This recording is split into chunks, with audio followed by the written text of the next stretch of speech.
नमस्ते, शुभ संध्या। मैं अवनीश आप सभी का सादर अभिनंदन। चलिए मित्रों, फटाफट हम लोग व्याकरण पढ़ रहे हैं और आज कहाँ पढ़ेंगे? संधि पढ़ रहे हैं ना। संधि में देखिए हम लोग कहाँ पढ़ते हैं। देखिए देखिए यहाँ पे लिखा है एंग पर रूपम। नाम धातु के आगे रहने पर इस प्रकार का कारण पर रूप अशुभ पिछले से वाशुभ की है, ये चीजें। फिर एवे च नियोगे ये वार्तिक सकंद्वादिश पर रूपम वाच्यम, इतना हो सकेगा आज हम लोग पढ़ेंगे, है ना। तो एंग पर रूपम की जो उदाहरण है आपको यहाँ प्राप्त हो, यहाँ ये चीजें हैं। देखिए एंग पर रूपम की उदाहरण ये है बाबूराम, ये क्योंकि हमारे यहाँ इसमें लगाने में बाबूराम सक्सेना की बात पेज जो है एक बार में आता नहीं, इसलिए काट के लगाना पड़ता है, इसलिए ऊपर नीचे सूत्र होते हैं। आप किताब खोल के बैठेंगे ये ज्यादा अच्छा रहेगा आपके लिए। देखिए एंग पर रूपम, एंग पर रूपम का हम ही लिख देते हैं। एंगी पर रूपम, एंग पर रूपम सूत्र है आपका 6194। अब यह सूत्र क्या कहता है? बाबूराम सक्सेना ने क्या कहा? कहा कि यदि अकारांत उपसर्ग के बाद अकारादि या ओकारादि धातु आवे, दोनों के स्थान पर ए तथा ओ हो जाता है। ये बात बताते हैं, आपको दिख रहा होगा या जूम करके देखिए आता है।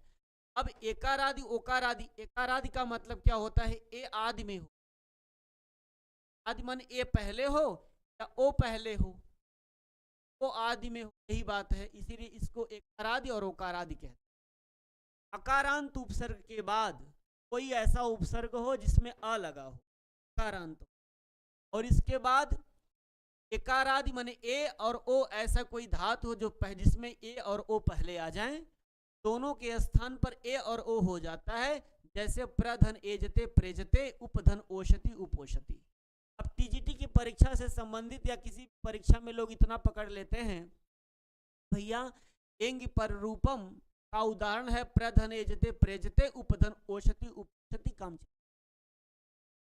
इतने से काम चल गया, मतलब परीक्षा में हो जाएगी बातें। लेकिन अगर वह नॉर्मल सवाल बनेगा, प्रेजति का संधि विच्छेद क्या है, तो प्रधन एजते आप जान गए, और उपधन ओषति की कौन से संधि विच्छेद, उपधन ओषति जान गए, एक सवाल। दूसरा सवाल प्रेजते में कौन सी संधि है, पररूप संधि है, दूसरा सवाल। और तीसरा प्रकृति बन सकती है कि प्रेजते का सूत्र क्या है, किस सूत्र से बना है, तो आपका हो जाएगा एंग पररूपम। इतनी बात आप यहां से जान सकते हैं। लेकिन थोड़ा व्याकरण है, व्याकरण में थोड़ा सा समझने के लिए, पढ़ने के लिए थोड़ा सा इनके अकॉर्डिंग पढ़ेंगे। इसका नाम ही है बाबूराम सक्सेना, मतलब व्याकरण प्रवेशिका। व्याकरण प्रवेशिका मतलब व्याकरण में आप प्रवेश कर रहे हैं। जैसे आपने कभी जीवन में व्याकरण नहीं पढ़ा, अब एक 6, 7, 8 की किताब व्याकरण में आप प्रवेश करते हैं तो भाषा में इतनी बात लिख देते हैं जिससे आप समझ जाए। लेकिन यदि आपसे कोई सवाल करे, कोई और सवाल की प्रकृति अलग बदले, हो सकता है आपको थोड़ी सी दिक्कत हो। इसलिए आइए एंग पर रूपम को थोड़े बेहतरीन तरीके से ढंग से पढ़ें, इसमें जो बातें हैं वो क्या हैं, उसको समझने का प्रयास किया।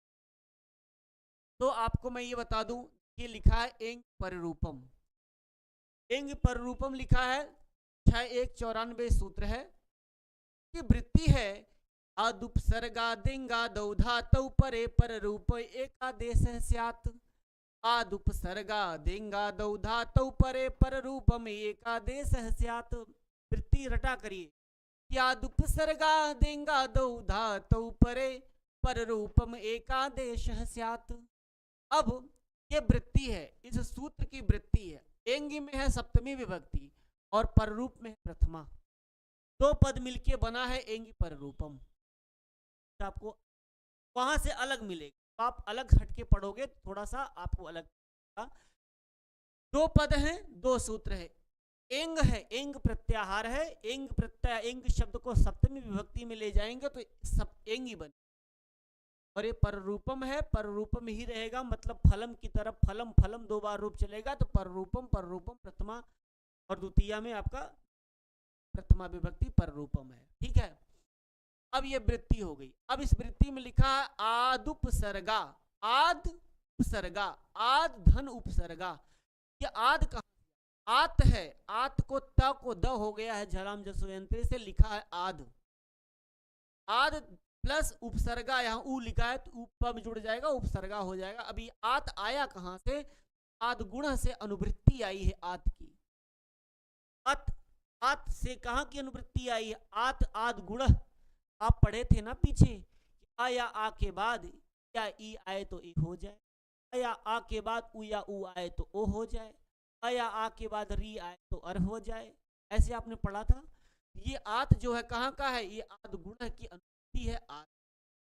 अब उपसर्गा ये कहां से आया, तो उपसर्गा, उपसर्गा धृति धातु से यहाँ उपसर्गा की अनुवृत्ति ले ली हमने। क्या उपसर्गा धृति धातु में आप पीछे पढ़े हैं, वहां उपसर्गा धृति धातु में आपका प्रार्थित उपार्थित बनाए थे ना, वही उपसर्गात यहाँ अनुवृत्ति आ गई, इसमें मिल गई, आदुपसर्गात हो गया। और लिखा है एंग आदौ, एंग आदौ, एंग आदौ मन एंग आदि में हो। एंग क्या है, तो बोले एंग और ओ पहले हो, जो बाबूराम सक्सेना भी बोलते हैं। देखिए उतनी बात बोलने की इतना आपको समझना पड़ेगा। अब आप जानोगे कैसे कि अवर्णांत उपसर्ग के बाद यह अवर्णांत कहां से आया, ये बातें पीछे से अनुवृत्ति ले ली जाती है, पड़ोसी के चूल्हे से आग ले ली।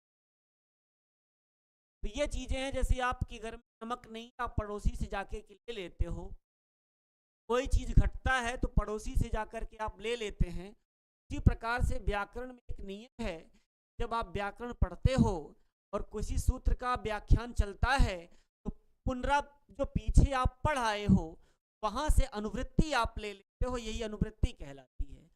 तो आद गुण आपने पहले पढ़ लिया, उसकी वृत्ति में आई बात तो आपको समझ में आएगी याद कहां से आई। उसी तरह से उपसर्गात की बात आई तो उपसर्गा धृति धातु से आपने उपसर्गात ले ली।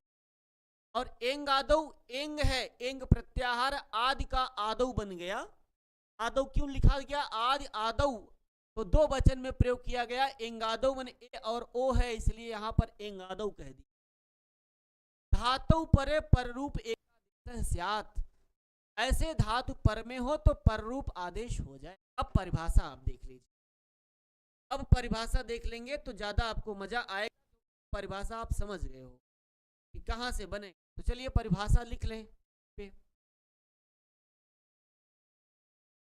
परिभाषा क्या है, अब परिभाषा यही है, आदुपसर्गा, आत माने अवर्णांत उपसर्ग के बाद, अवर्णांत, अवर्णांत मतलब अ अंत में हो, अवर्ण अंत में हो, अव, या फिर आप ऐसे लिख लीजिए अकारांत उपसर्ग के, ऐसे लिखिए ज्यादा अच्छा रहेगा। अकारांत उपसर्ग के, अकारांत उपसर्ग के बाद, अकारांत उपसर्ग के बाद इंगादि धातु के बाद में रहने पर, इंगादि, इंग आदि मतलब और ओ के बाद में रहने पर,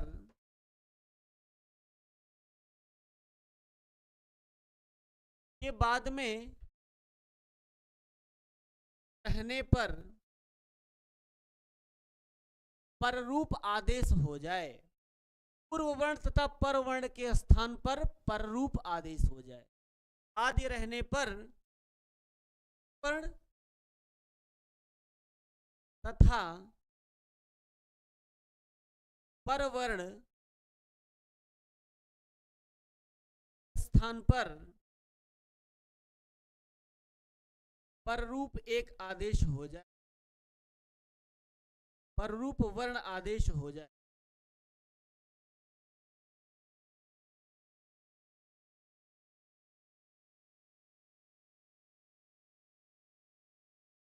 परिभाषा बन गई, यही परिभाषा है कि आदुपसर्गा दिंगातो धातो परे पररूप एकादेश स्यात्।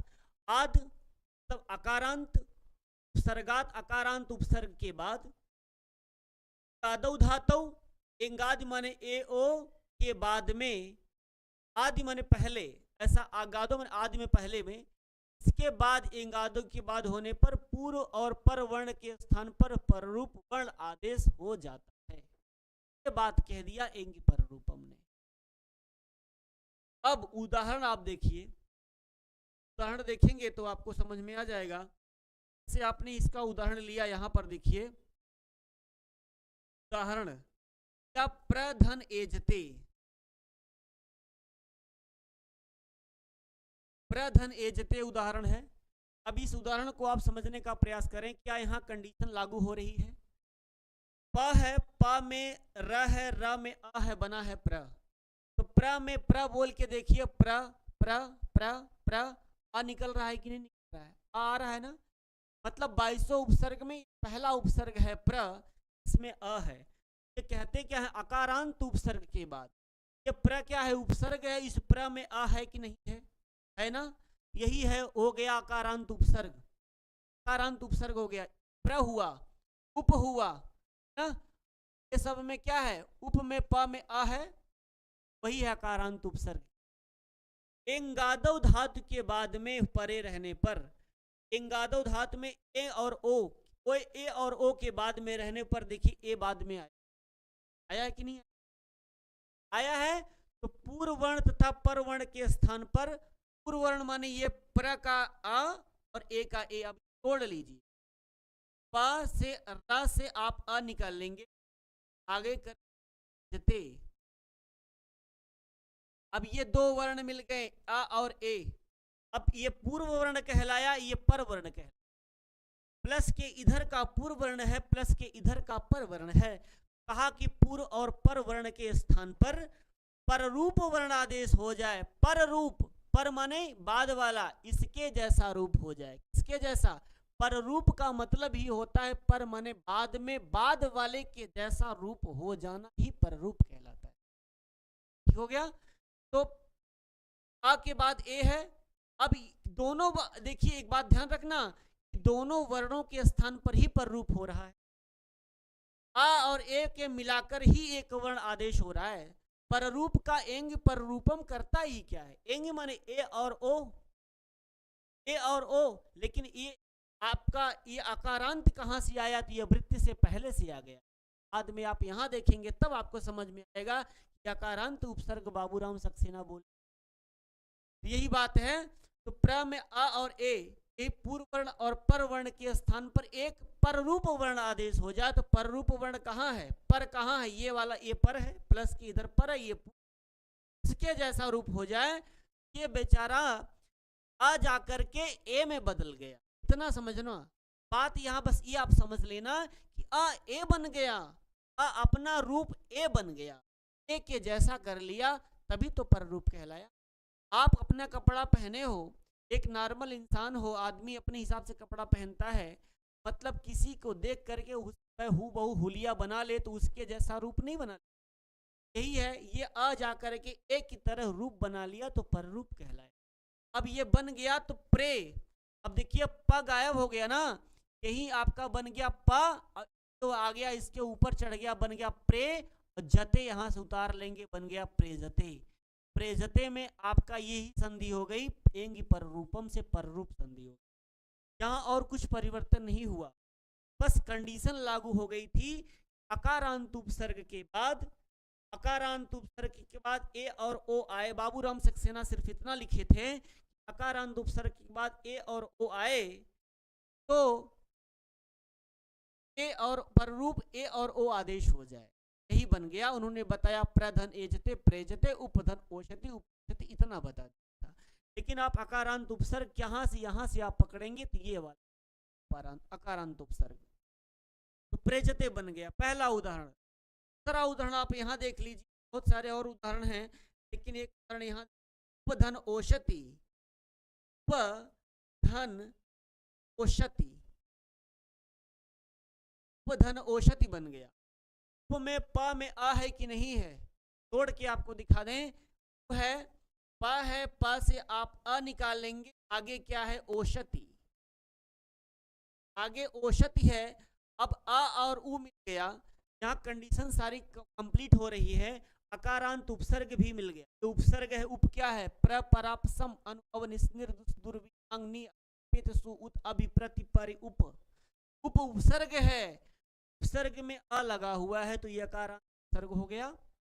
इसके बाद एंगादि, एंगादि माने ए ओ, यहाँ देखिए ए आया था, दूसरा उदाहरण आपका ओ वाला आया, तो दोनों वर्णों के स्थान पर क्या कर दिया जाए, पर रूप हो जाए, माने प्लस के इधर पूर्व प्लस के इधर पर के जैसा रूप बन जाए, तो क्या बन जाएगा, सीधे बन जाएगा उपोषति। क्या बन जाएगा आपका, पोषति,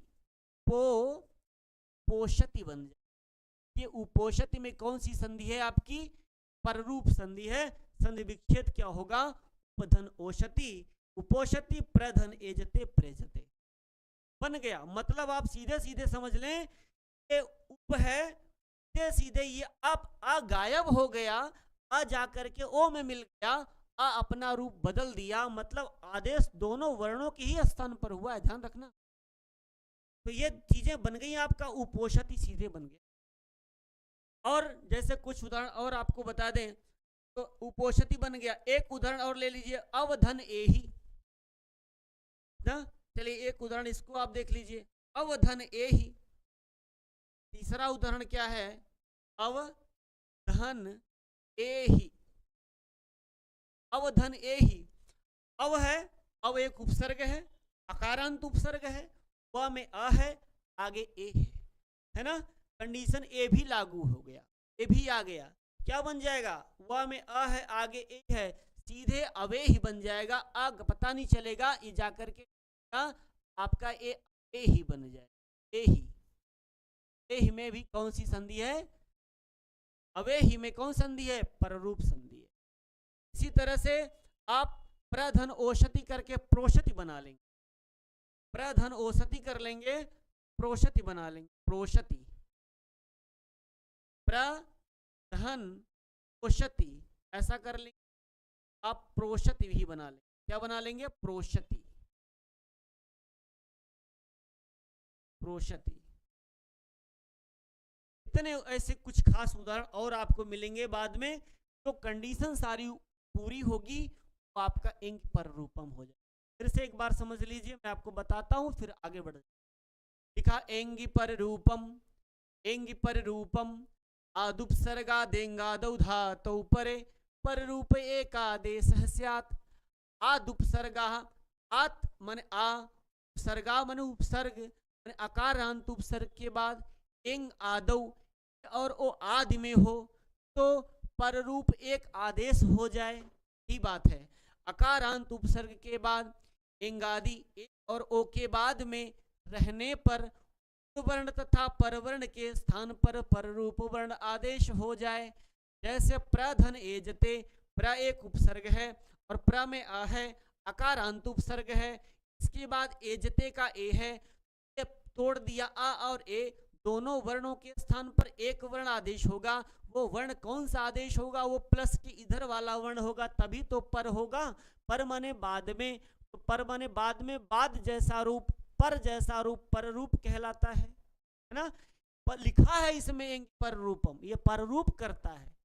और एक होता है पूर्व रूप, तो वह एंगह पदांता धति करता है ना। वहां नहीं लिखा है, जहां कुछ नहीं लिखा है कि पर रूप है कि पूर्व है, वो एंगह पदांता धति समझ लेना वो पूर्व है। जहां पे पर रूप लिखा है वो तो समझ लेना कि पर रूप ही है। प्रेजते, उपधन ओषति, उपोषति, यहाँ आ उ मिल, इसके स्थान पर आ जाकर के ओ में मिल गया, बन गया, सीधे बन गया उपोषति, उपोषति, सीधे आप आ छोड़िए, यही पा में ओ मिल गया, पोषति बन गया, प्रा में ए मिल गया, प्रे बन गया, प्रेजते। प्रोषति में देखिए ओ जाके प्र में मिल गया, प्रो बन गया, प्रोषति। अवे ही में अव के ऊपर सीधे एक ही मात्रा चढ़ गई, अवे ही बन गया, इसके जैसे रूप बन गए आपका पर रूपम सूत्र काम कर।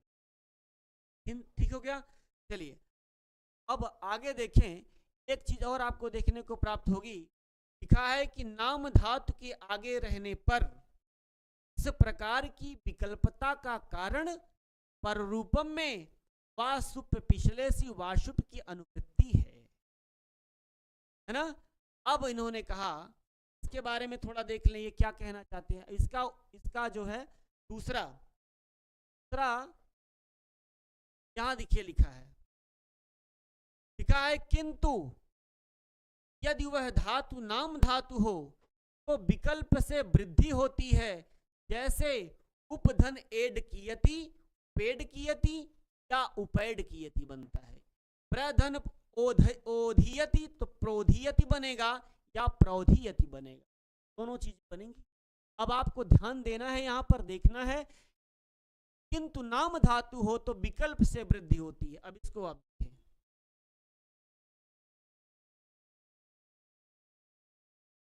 क्या कहते हैं, कहते हैं कि किंतु नाम धातु हो तो विकल्प से वृद्धि होती है। तो नाम धातु हो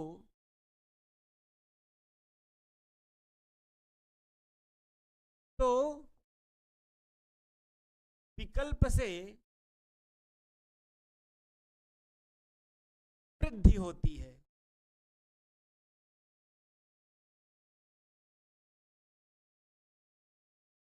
नाम धातु हो तो विकल्प से वृद्धि होती है।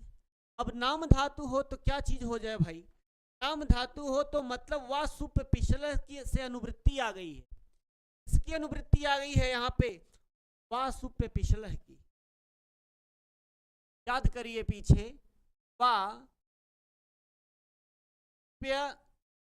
पिछलह, मतलब ये पिछल महोदय की अनुवृत्ति आ गई, जिसकी वजह से ये वृद्धि हो जाएगी विकल्प से।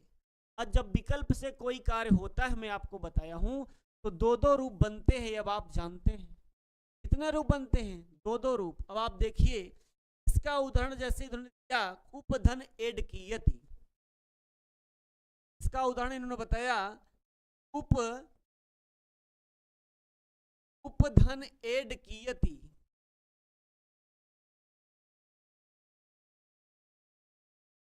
उपधन एड कियति बताया। अब देखिए उप में प में आ है, आगे ए है, इंग पर रूपम वाला नियम काम कर रहा है कि कर रहा है नियम, और इसके पहले भी नियम काम कर रहा था। इसके पहले भी आपका नियम काम कर रहा था। प्रेजते में भी आ के बाद ए आ रहा है, तो वृद्धरेच को याद करिए। वृद्धरेच भी तो यही कहता है, आ या आ के बाद ए या ए आ ए आ ए या ए आए, या आ या आ के बाद ओ या औ आए तो ऐ हो जाए और औ हो जाए। तो वृद्धि संधि का भी नियम काम कर रहा था, लेकिन एंग पर रूपम ने वृद्धरेच को रोक दिया। लेकिन तू काम नहीं करेगा, मैं काम करूंगा। तो वहां प्रेजते और उपोषति में पर रूपम ने काम किया, वहां वृद्धि संधि नहीं हुई, नहीं तो वह प्रैजते बन जाता और उपौषति बन जाता, गलत बन जाता, अनिष्ट हो जाता। इसलिए वहां पर वह वृद्धरेच को रोक दिया और वृद्धि संधि ने काम किया, वो सॉरी एंग पर रूपम ने काम किया, तो प्रेजते उपोषति अवे ही बना लिया। अब यहां पर लेकिन कह रहे हैं यदि कोई नाम धातु हो, वहां एंगादि धातु हो, वहां जो एंग पर रूपम में आपने पढ़ा, वहां ये पढ़ा था कि एंगादि धातु हो, एंग हो जिसमें ए और ओ हो, ऐसा कोई धातु हो। एजते, एजते का मतलब चमकना ना, और उस प्रकार की धातु आई थी, लेकिन वो नाम धातु नहीं थी। यहाँ पर एड कियति एक नाम धातु है, एड कियति एक नाम धातु है, तो यहाँ पर विकल्प से वृद्धि भी हो सकती है। यह बात वृद्धरेच को खुला दरबार मिल गया। मतलब वहां भी जिद करता था वृद्धरेची, बोला मैं वहां भी कर सकता हूं, लेकिन वहां एंग पर रूपम ने कहा नहीं प्यारे तुम नहीं करो।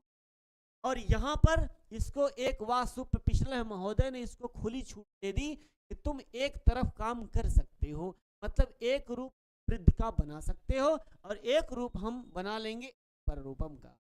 बात समझ में आ गई।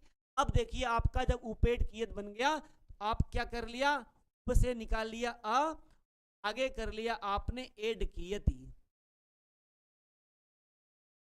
आपने एड कियत कर लिया।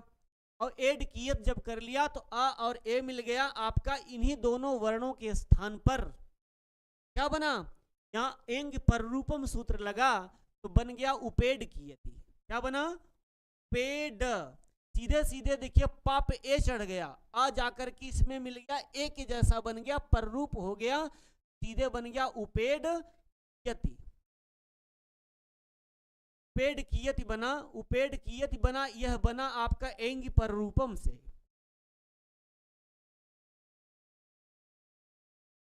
आपका एंग पर रूपम से बना, लेकिन यहीं पर एक नियम काम किया, आ और ए के बाद वृद्धिरेच काम करे, इससे ये नाम धातु होने की वजह से वा सुप पिछले महोदय से तब आपका एक दूसरा रूप बन गया। कौन सा? आपका जब वृद्धि हो जाएगी आपका बन जाएगा उपैड कियति। जहां विकल्प से कार्य होता है यह आपका वृद्धि रेची से बन गया, वृद्धि रेच से बन गया। यहाँ पर ये नहीं, ये वृद्धि रेच से बना है उपैड कियति, और एंग पर रूपम से उपेड कियति बना है। दो रूप बने हैं, दोनों रूप शुद्ध हैं। परीक्षा में अगर दोनों आएगा उपेड कियत शुद्ध है या उपेड कियत शुद्ध है, कह देना कि दोनों शुद्ध, दोनों सही होगा। इतनी बात आपको समझदारी के साथ समझनी चाहिए। और इसके बाद दूसरा उदाहरण दिया उन्होंने, प्रधन ओधियति, तो देख लीजिए जरा, प्रधन ओधियति, ये पहला उदाहरण था आपका, ये दूसरा उदाहरण देख लीजिए, प्रधन ओधियति।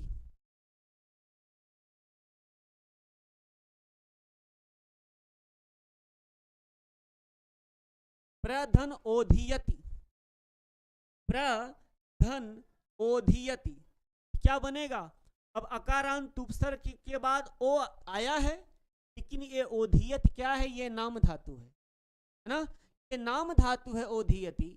यहाँ पर वासुप पिछले ने यहाँ पर उसकी अनुमति है वृद्धि करने की, तो एक बार तो ये एंगी पर रूपम लगा, तो क्या बन गया? इसमें अ है, इसमें अ है, तो वही जैसे हम पहले तोड़ते थे वैसे डायरेक्टली समझ लीजिए, ये बन जाएगा प्रोधियति। जाकर के पाप ओ की मात्रा चढ़ जाएगी, आपका प्रोधियति बन जाएगा। क्या बनेगा?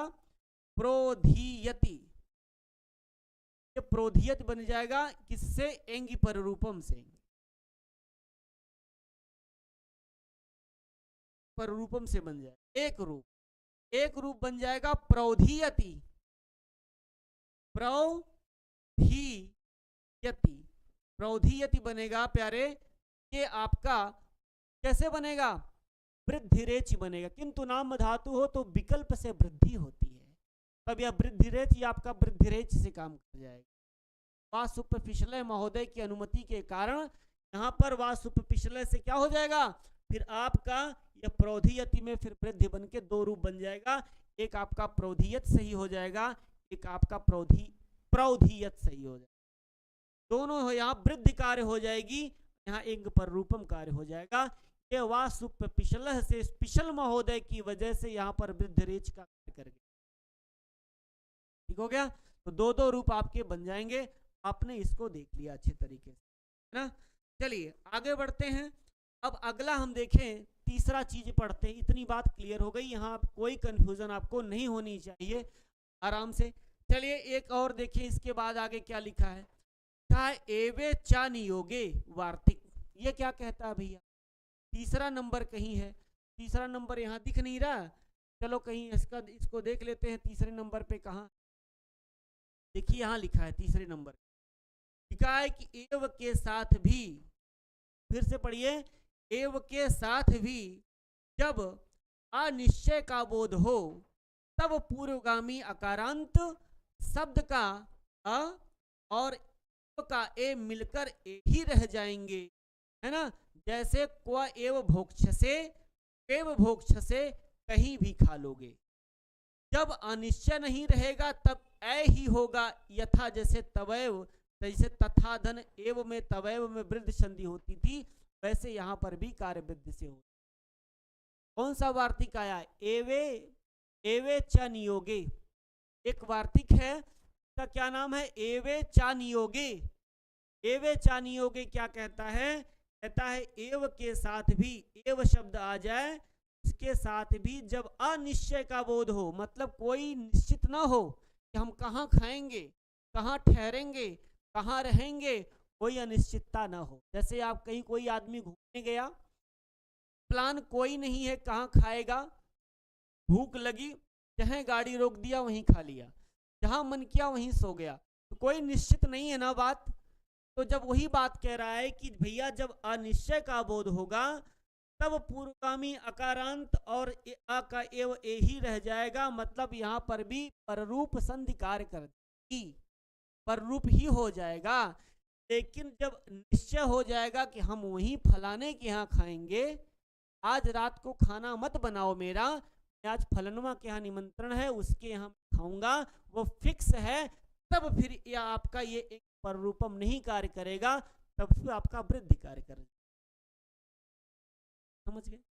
तब यही आपका कार्य कर जाएगा आपका। तब इसको अब देख लेते हैं, इस वार्तिक को देख लीजिए जरा, तो भी समझ लीजिए। चलिए, वार्तिक क्या है आपका? एवे च नियोगे, एवे चा नियोगे।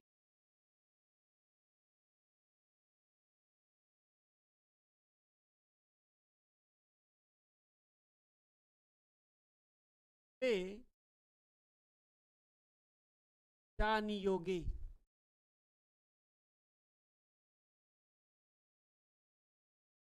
एवे चा नियोग, ठीक है।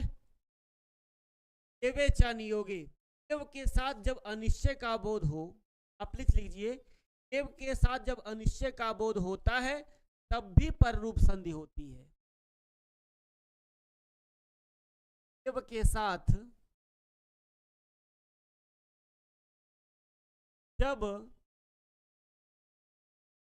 अनिश्चय का बोध होता है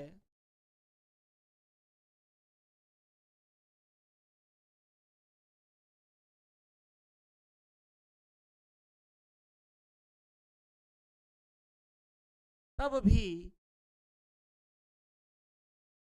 पररूप संधि होती है।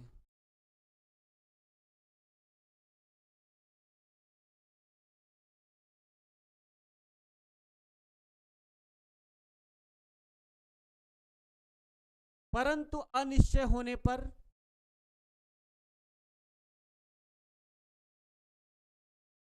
परंतु अनिश्चय होने पर, परंतु अनिश्चय होने पर वृद्धि संधि कार्य होगा, ऐसा लिख लीजिए। अनिश्चय होने पर वृद्धि संधि का कार्य होगा।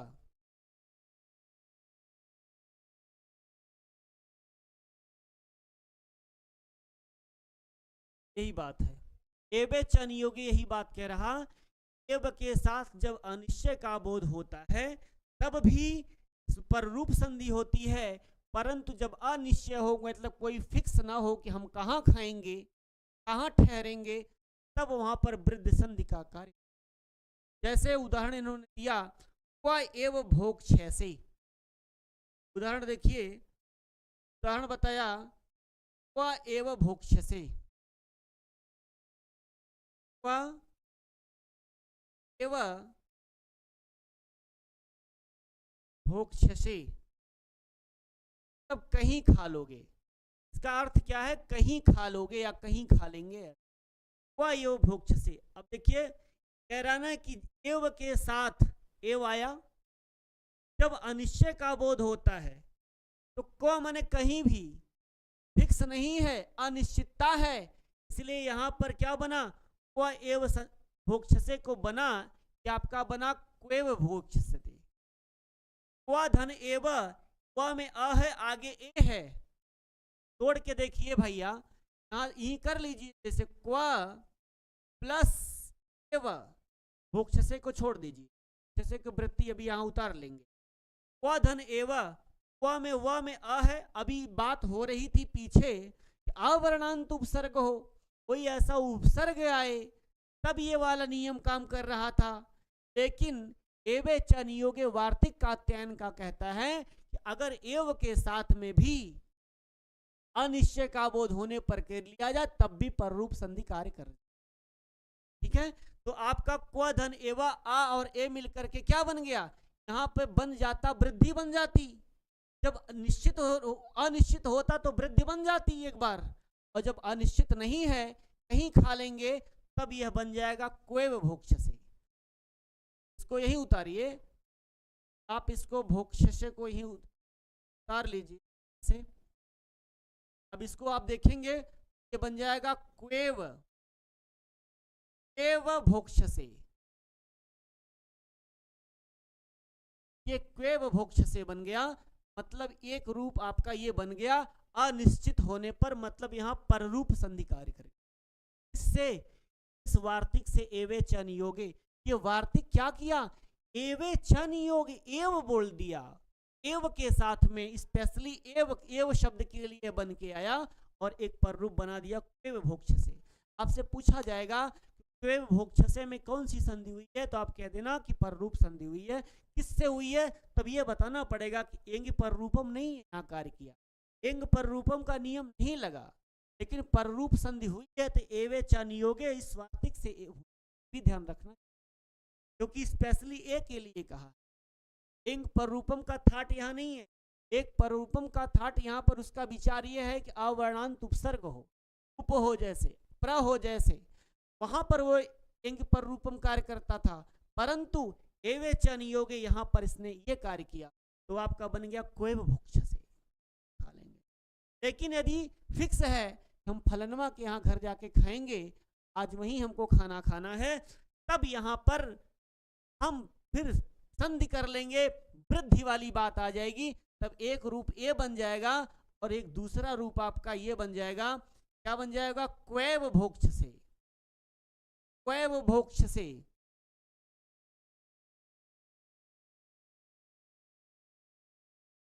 क्वेव भोक्ष से बन जाएगा, एक रूप आपका बन जाएगा, मतलब यहां वृद्धि कार्य हो गई। उन्होंने बाबूराम सक्सेना ने लिखा है, किताब खोल के देखिए, देखिए उन्होंने लिखा है बाबूराम सक्सेना ने भैया, लिखा है कि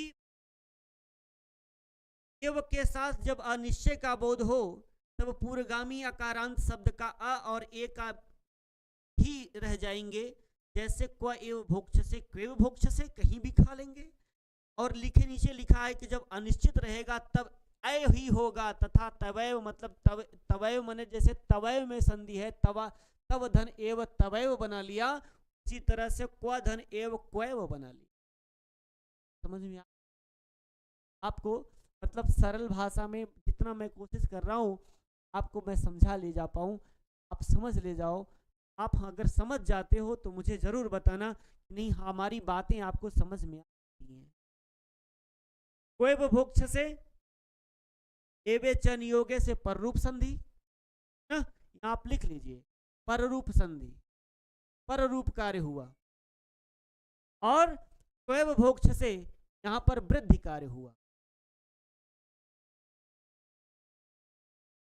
यहाँ पर वृद्धि कार्य हुआ, बनेंगे दोनों रूप एवे च नियोगे। कंप्लीट हो गया। चलिए इसके बाद आगे पढ़ते हैं। अगला वार्तिक हम लोगों को पढ़ना है सकंध्वादिषु पररूपम वाच्यम। क्या पढ़ना, सकंध्वादिषु पररूपम वाच्यम।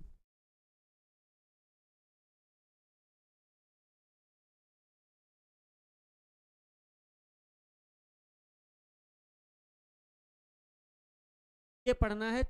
हमने आज ए पढ़ लिया, एंग पररूपम, हमने नाम धातु के आगे रहने पर इसको पढ़ा, हमने एवे च नियोगे वार्तिक पढ़ा, छोटा छोटी बात है। अब हम आज चौथा पढ़ने चल रहे हैं सकंद्वादिषु पररूपम वाच्यम। तो देखिए अब इसकी परिभाषा यही आपको देखने को मिल रही है। अब आप सकंद्वादिषु पररूपम वाच्यम वार्तिक क्या कहता है, आगे एक चीज और लिखा है, लिखा तच्चटे, तच्चटे, और यहाँ लिखा है सिद्धांत कौमुदी, मतलब ये तच्चटे सिद्धांत कौमुदी में बात। इसका क्या मतलब अभी आपको मैं बताऊंगा।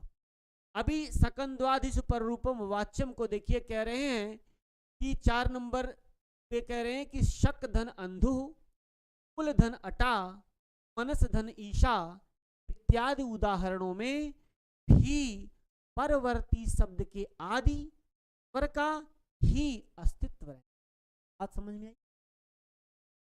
सक धन अंधु में परवर्ती माने पर का क्या कहा कि परवर्ती शब्द के आदि, तो सक के अंधु का जो आ है ये परवर्ती है, कुल धन अटा का जो आ है ये परवर्ती है, मनस धन ईशा का जो ई है ये परवर्ती है।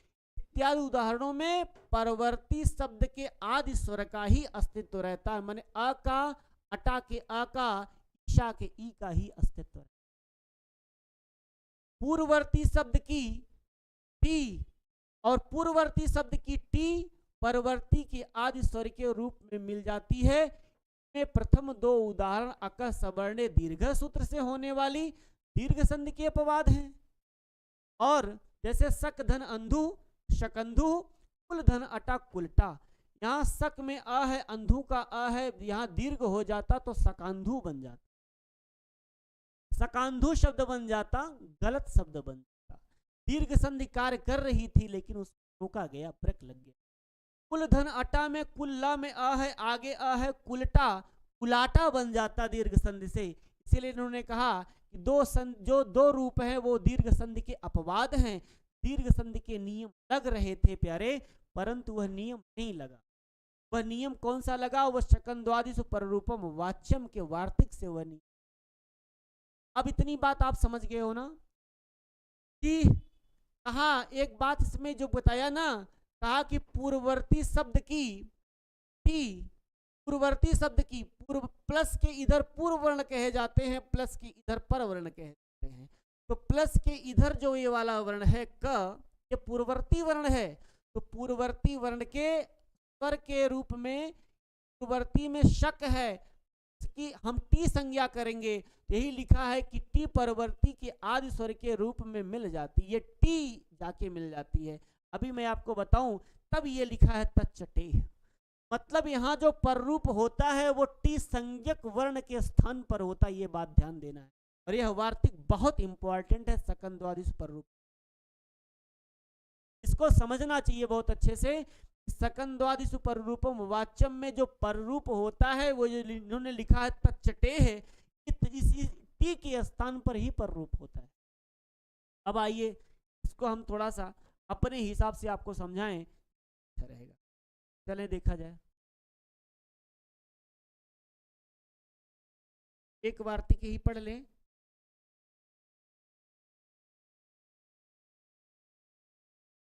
क्या है इसका वार्तिक? सकंध्वादिषु पररूपम वाच्यम।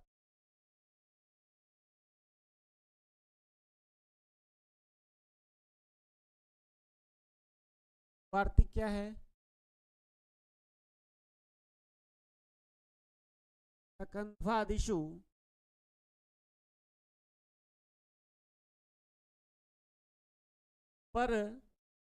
पररूपम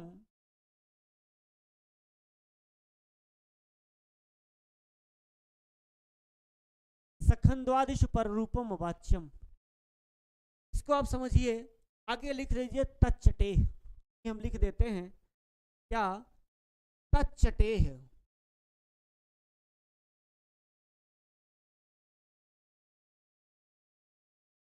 इसको साथ में लेके चलेंगे, तच्चटे ना, सकंद्वादिषु पररूपम वाच्यम। यह वार्तिक पूर्व तथा परवर्ण को पररूप आदेश कर, नोट करिए बात।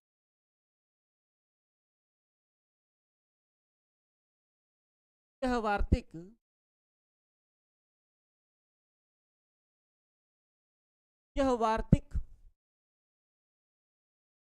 पूर्व तथा परवर्ण को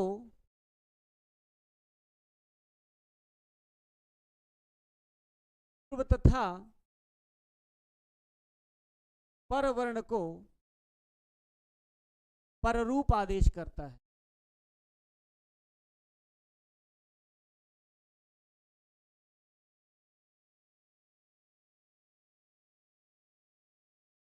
यह वार्तिक पूर्व तथा परवर्ण को पररूप आदेश करता है, पहली बात। दूसरी बात आपको देखना है, तच्चटे यह पररूप टी के स्थान पर होगा। दूसरी बात यहां पर यह देखना है आपको कि ये पहला पॉइंट था। दूसरा पॉइंट आप देखिए, लिखा है कि यह वार्तिक पूर्व तथा परवर्ण को पररूप आदेश करता है। तीसरा, यह पररूप टी के स्थान पर होगा।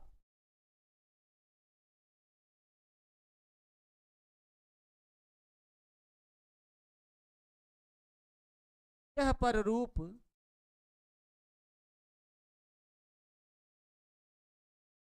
टी के स्थान पर होगा।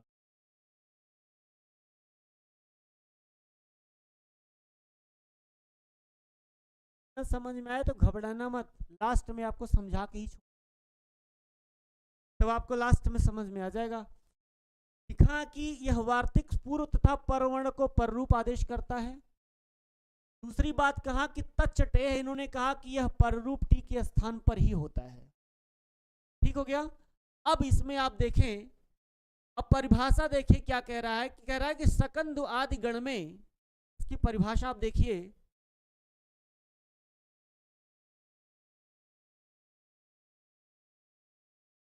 परिभाषा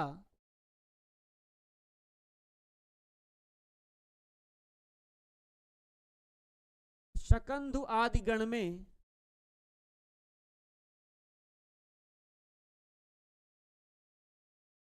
सकंधु आदि गण में टी संज्ञक पूर्व तथा पर के स्थान पर टी संज्ञक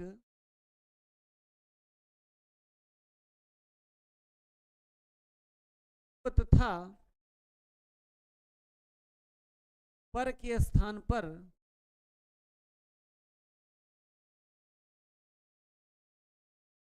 पूर्व तथा पर के स्थान पर पररूप होता है।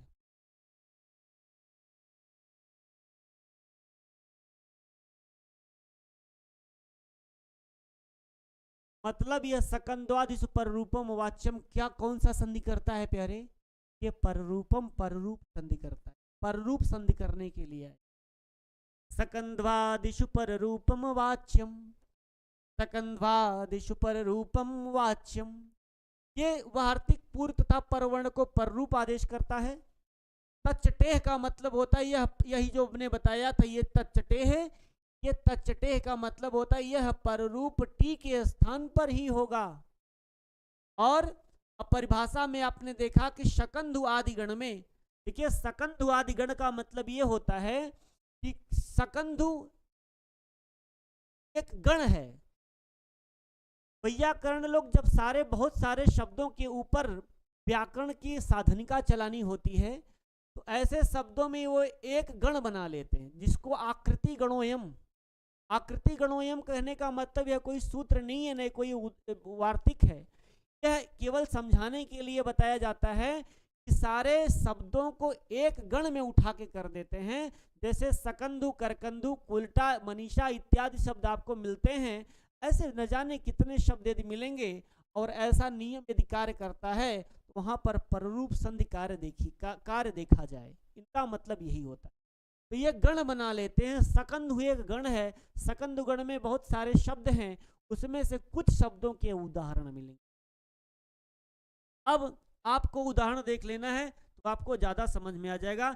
जैसे एक उदाहरण मैं आपको दे रहा हूं कि सक धन अंधो हो। उदाहरण देखिए, उदाहरण आप देखिए कि सक धन अंधो हो।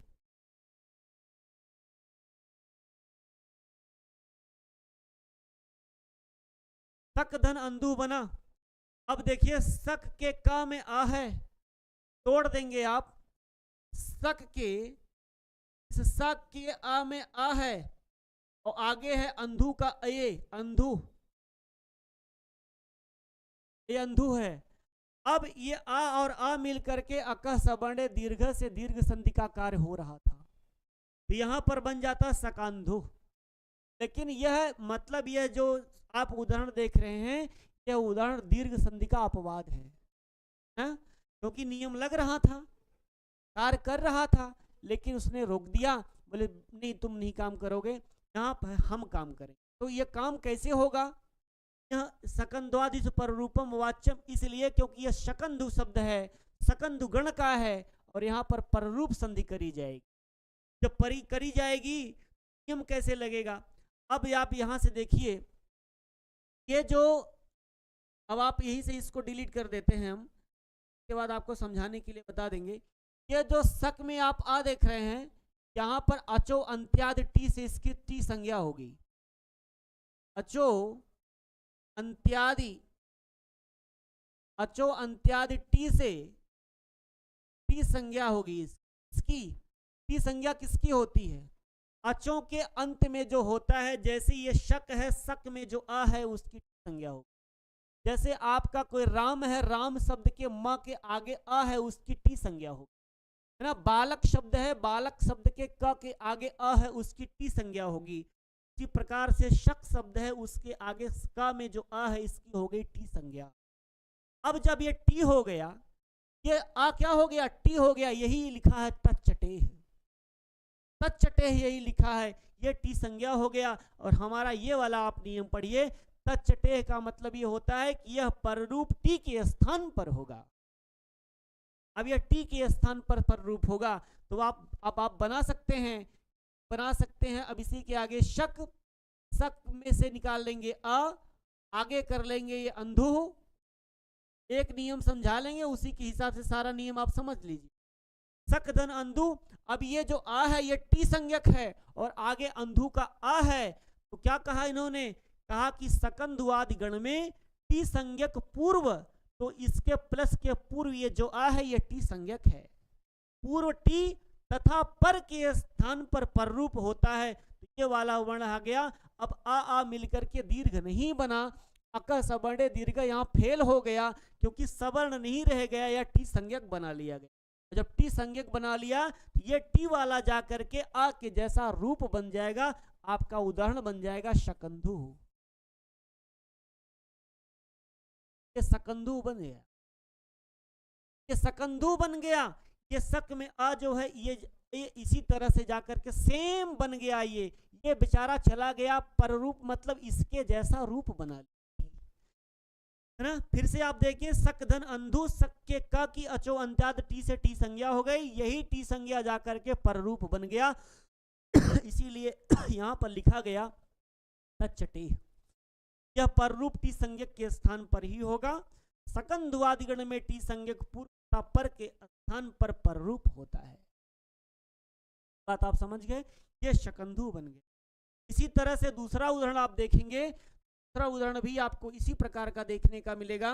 जैसे आपका उदाहरण क्या है? दूसरा उदाहरण है करकंधु, तो कर्क धन अंधु बनेगा, कर्क धन अंधु। अब इस कर्क में आप तोड़ लेंगे का, मतलब आप सीधे सीधे ऐसे कर्क को हलंत लगा करके आ निकाल लीजिए। का है, रा है, फिर का है, का में आ है, तो आ निकाल लेंगे, आ धन अंधु कर लेंगे। अब इस आ की अचो अंत्याद टी से इसकी टी संज्ञा हो गई। पहले हम इसकी टी संज्ञा कर लेंगे, क्योंकि आगे उन्होंने तच्चटे कह दिया है। जब टी संज्ञा कर लेंगे, इसकी टी संज्ञक हो जाएगा। अक सवर्ण दीर्घ सूत्र यहां काम नहीं करेगा, और जब काम नहीं करेगा, ये सीधे जाकर के बन जाएगा, क्या हो जाएगा? करकंधु, करकंधु बन जाएगा। अगर ये करकंधु टी संज्ञक न किया जाता, तो दीर्घ संधि लेकर के करकांधु बन जाता, यहां शकांधु बन जाता, है ना। इसी तरह से एक बहुत बेहतरीन उदाहरण आपका इसमें देखने को मिलेगा, कुलटा। उसी प्रकार का कुलटा शब्द है, कुल धन अटा।